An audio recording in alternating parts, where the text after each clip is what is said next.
મિત્રો, ગુરુ પૂનમનું જબરદસ્ત આયોજન થવા જઈ રહ્યું છે. તો આ રીતનો કંઈક મંડપને શણગારવામાં આવ્યા છે. બધી જગ્યાએ આ રીતના જે માંડવા નાખવામાં આવ્યા છે અને સરસ મજાનું આયોજન અત્યાર દીની તૈયારીઓ થઈ રહી છે. પબ્લિકનું ટ્રાફિક અત્યાર દીનું જોવા મળી રહ્યું છે.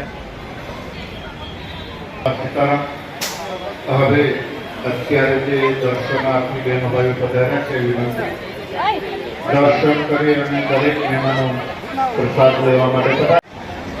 બગદાણા ધામ મંદિરની પાછલી સાઈડમાં સરસ મજાની બેન્ચ નાખવામાં આવી છે, એટલા માટે કે લોકો અહીંયા વિશ્રામ કરી શકે અને બેસવાની સરસ મજાની વ્યવસ્થા પણ છે. અહીંયા લોકો ધૂન પણ લઈ શકે અને બહુ સરસ મજાની વ્યવસ્થા બગદાણા મંદિરના પાછલા ભાગમાં કરવામાં આવી છે.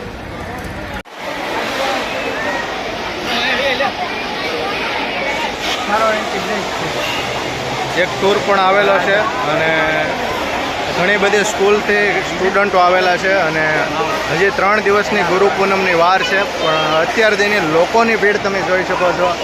અને આ છે રસોડા વિભાગ. રસોડા વિભાગમાં આપણે જઈ રહ્યા છીએ અને અત્યાર દીનું આયોજન જોરદાર શોરથી ચાલી રહ્યું છે. ગુરુ પૂનમના દિવસે 2 વિભાગ પાડવામાં આવશે. જ્યાં આ જે જગ્યા જોઈ રહ્યા છો આ વિભાગ છે એ બહેનો માટે રહેવાનો છે અને ભાઈઓ માટે નંદીગ્રામમાં ભોજનની વ્યવસ્થા રાખવામાં આવી છે.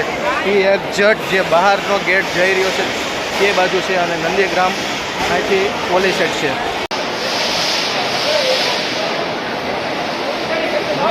કેટલા બધા અહીંયા કાઉન્ટર રાખવામાં આવ્યા છે, તમે જોઈ શકો છો. એક સાથે ઘણા બધા કાઉન્ટર રાખવામાં આવ્યા છે. આ સાઈડ બહેનોનો વિભાગ છે અને આ સાઈડ ભાઈઓનો વિભાગ છે. આ રીતે બેન્ચમાં સરસ મજાની બેન્ચીસ ગોઠવવામાં આવી છે અને બધા લોકોને આ રીતે મહાપ્રસાદનું વિતરણ કરવામાં આવ્યું છે. અત્યાર દીની એટલી બધી પબ્લિક તમને જોવા મળી રહી છે.